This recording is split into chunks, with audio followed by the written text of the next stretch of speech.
Hello everyone, welcome to History and Culture. When it comes to the hierarchy of concubines in the Qing Dynasty's Imperial Harem, it is indeed a complex subject. Nurhaci, the founding emperor of the later Qing Dynasty, was born in Jianzhou, located beyond the Great Wall. His ancestors belonged to the remnants of the Jurchen ethnic group from the former Qing Dynasty. In 1616, Nurhaci established the later Qing Dynasty in Hechuala, declared himself Khan, and adopted the era name Tianming, creating an administrative system. The concubines in Nurhaci's harem were mainly divided into three ranks: the primary consort, or daji, secondary consorts, and concubines. The primary consort, also known as daji or great consort, was classified into two categories based on the order of marriage: the original primary consort and the successor consort, who would take her place after the original passed away.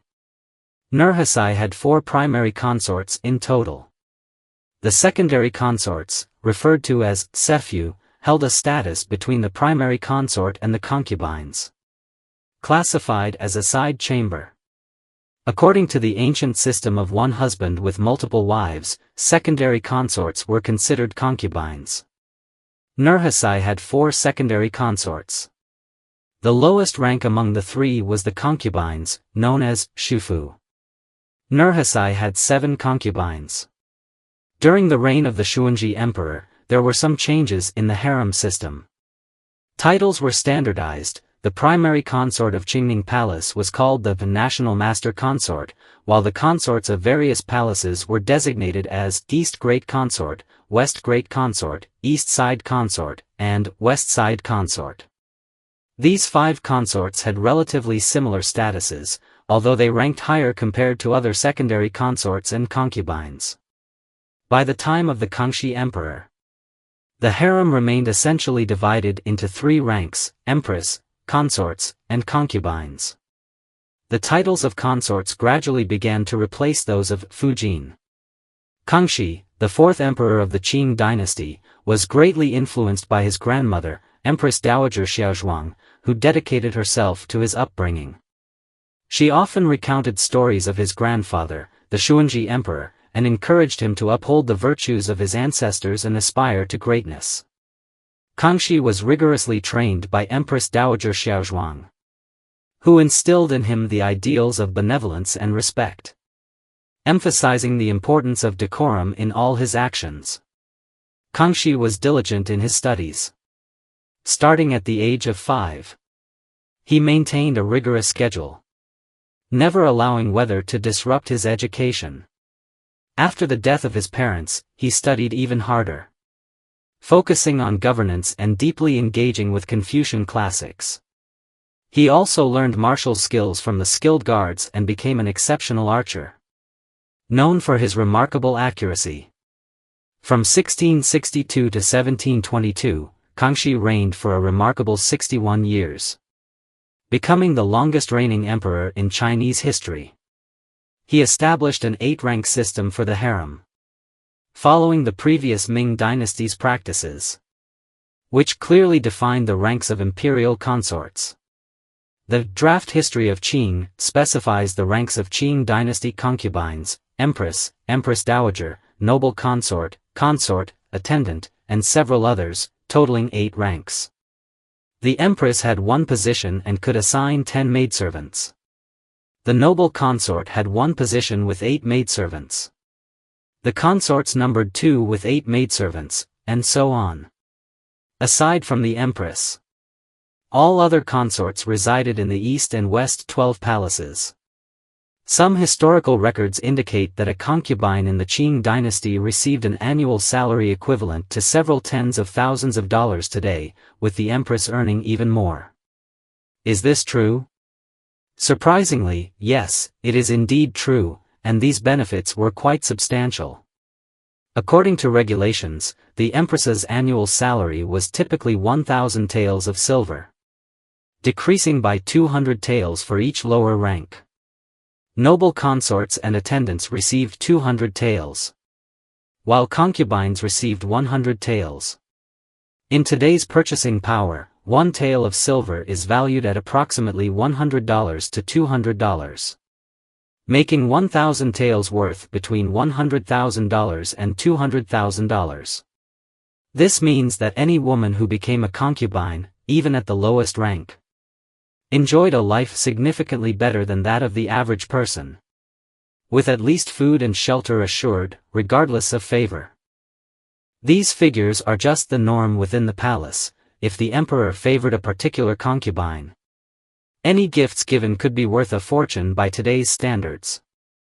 Furthermore, the Qing Dynasty viewed the selection of consorts as a significant political task. Most consorts were chosen from among the Manchu nobility, followed by selections from Mongolian aristocrats to strengthen ties with them. The selection of imperial beauties, or xioni, required candidates to come from families of pure lineage and high status, ensuring the dignity and privileges of the Manchu aristocracy. Only after confirming their noble lineage and social standing would beauty and personal qualities be considered. The selection of imperial concubines is governed by strict conditions. According to the Qing system, candidates for selection are generally chosen from the Manchu and Mongolian 8 banners. Any young woman between the ages of 13 and 16, who is healthy and without disabilities, must participate in the selection. If a candidate cannot participate for any reason, she must attend the next selection, otherwise, she cannot marry even if she turns 20. Those who do not participate in the selection are not allowed to marry. If a candidate is unable to participate due to a disability, this must be reported through the proper channels and approved by the emperor to be exempted from selection. Otherwise, violators of the rules will face severe punishment.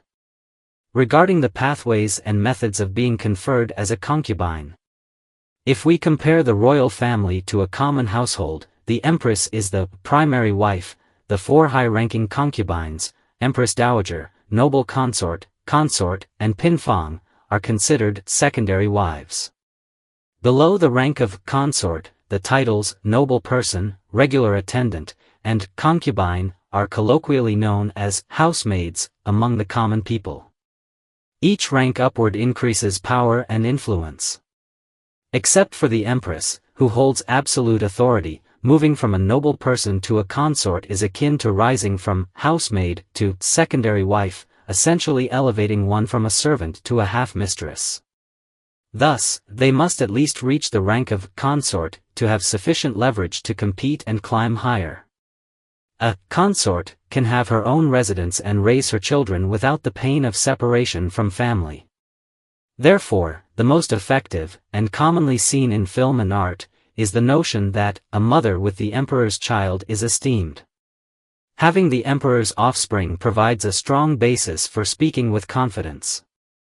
Additionally, from the selection process, the candidates are restricted to those from noble families.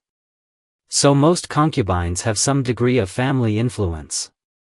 Those with stronger family connections may face jealousy and flattery from other concubines, making their life in the harem somewhat easier. The emperor may also elevate a concubine's rank to maintain and court her family's favor. This mutual benefit means that a high-ranking concubine can provide protection and enhance her family's influence at court, creating a reciprocal relationship of support. It is worth noting that ranks are reflected in the conferred titles. The titles for noble consort, crown princess, consort, prince consort, and heir apparent's consort are recorded in a gold book. Titles for concubine and duke's consort are in a gilt silver book, consorts are recorded in a silver book, and titles for the wife of a beal and below are noted in a paper book. Noble persons, regular attendants, and concubines do not receive a book. It is often said that higher officials can exert power over lower ones. Although they are all women of the emperor, this saying applies to them as well. The empress is the head of the harem, also known as the middle palace, and in the palace. She is referred to as master. The concubines are merely minor masters. While the empress commands the 6 palaces with absolute authority. Every morning, after their grooming, the concubines must visit the empress's chamber to pay their respects and assist her. If the empress decides to move her royal presence to a concubine's quarters, that concubine must greet her at the door as if welcoming the emperor. Similarly, if a concubine violates palace rules, it is the empress who manages and resolves the issue, using ancestral laws to admonish or even punish the concubine, with no one daring to intervene. Additionally, the concubines must pay attention to their attire, as they are not allowed to wear bright yellow garments, which are reserved solely for the empress. This is the History and Culture channel. Liking and subscribing are the greatest help and support to us. Thank you everyone and see you in the next time.